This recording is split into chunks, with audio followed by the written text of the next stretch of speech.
Hello everyone, welcome back to అమ్మాస్ లో kitchen. ఈరోజు మన కిచెన్లో చాలా సింపుల్గా, హెల్దీగా, సూపర్ టేస్టీగా అయ్యే స్పెషల్ తోటకూర పప్పుని చేస్తున్నాం. ఇంకెందుకు లేట్, ప్రాసెస్లోకి వెళ్ళిపోదామా. ముందుగా కందిపప్పుని 30 నిమిషాలు వాటర్లో నానబెట్టుకోండి. మీకు టైం లేకపోతే డైరెక్ట్గా కూడా వాడుకోవచ్చు.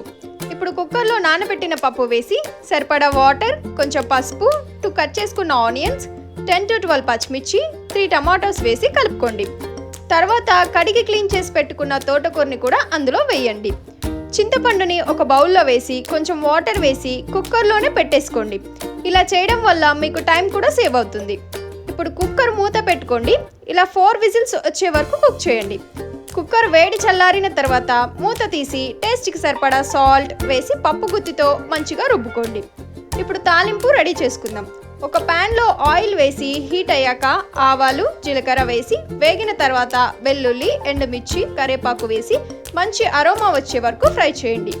ఈ తాలింపుని తోటకూర పప్పులో వేసి బాగా కలుపుకోండి.